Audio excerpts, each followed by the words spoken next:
Bonjour Jean-Baptiste. Bonjour Anne Gomez, bonjour à tous vos auditeurs. Et merci de nous appeler d'Ariwara, c'est au nord-est de la RDC, non loin de la frontière avec l'Ouganda. Vos questions, Bien Jean-Baptiste. exactement. D'accord, merci beaucoup. Ariora se situe dans la province de l'Ituri, bien évidemment. Oui. Alors la question en RDC, Jean-Marc Kabound, on le sait tous bien, a annoncé sa démission de vice-président de l'Assemblée nationale.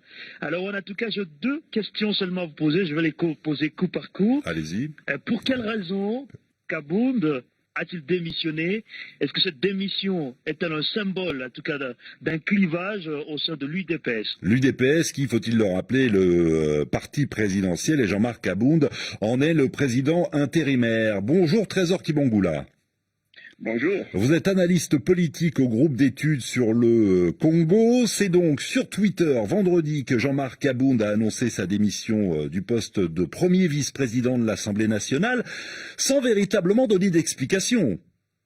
Oui, il n'y a pas eu d'explication, Rohan, mais il faut savoir que cette démission intervient à peine 48 heures après une expédition punitive des éléments de la garde républicaine au domicile de M. Kabound, qui est aussi, vous l'avez rappelé, président tout-puissant intérimaire de l'UDPS, le parti présidentiel.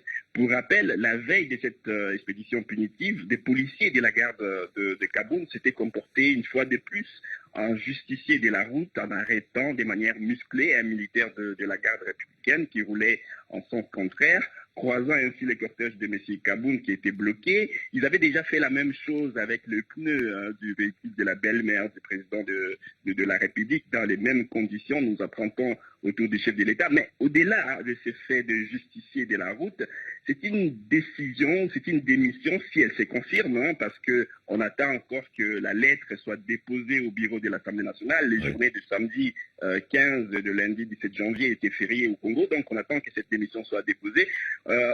Alors si cette démission se confirme, ce serait justifié par une accumulation d'attitudes un peu embarrassantes de Jean-Marc Kabound.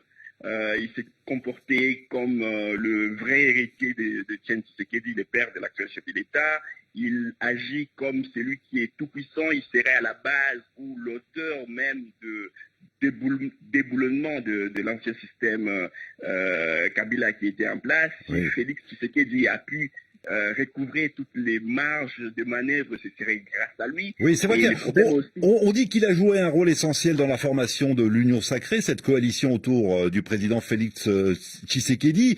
On dit que c'est un personnage, certes populaire auprès de la base UDPS, clivant parce qu'il se comporte comme s'il avait trop de pouvoir. Mais on a quand même du mal à comprendre pourquoi démissionne-t-il. Est-ce qu'il est sous pression ou est-ce que ce n'est pas plutôt Trésor Kibongula, et ça ne vous a pas échappé à mon avis, peut-être le silence du président de la République, le silence du gouvernement, le silence du président de l'Assemblée nationale après le saccage de sa résidence? Est-ce qu'il ne se dit pas on est en train de me lâcher? Il sait qu'il y a un malaise qui commence à persister depuis quelque temps entre lui et les chefs. On dit même qu'il s'appelle plus ces derniers temps. Et on sait aussi que c'est vraiment touché, c'est un couac de trop touché au service de sécurité. On sait comment est-ce que ce pouvoir est en train de se mettre en place. Le pouvoir Kabila est parti, l'armée a accepté de jouer le jeu. Aujourd'hui, Kabound essaie de toucher au service de sécurité.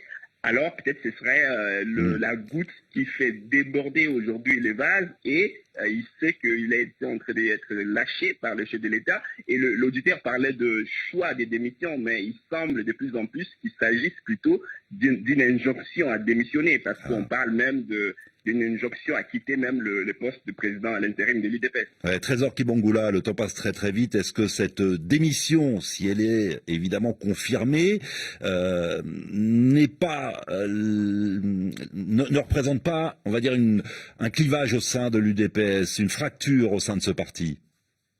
Cela montre bien entendu qu'il y a un malaise entre Félix Tshisekedi et son homme de pouvoir, c'est lui qui était exécutant un peu des ordres de Tshisekedi, Jean-Marc Kabound. Mais tout dépendra aujourd'hui de la suite que Kabound donnera à son départ annoncé du bureau de l'Assemblée nationale. Va-t-il quitter l'UDPS? Et sera-t-il capable de recruter et de constituer un noyau de fidèles au sein de lui qu'il puiserait au sein de l'Union sacrée? Là, il y a des questions qui se posent parce que hier encore, déjà, plusieurs députés de l'Union sacrée ont exprimé leur désaveu et annoncé leur fidélité, attachement au président Félix Tshisekedi.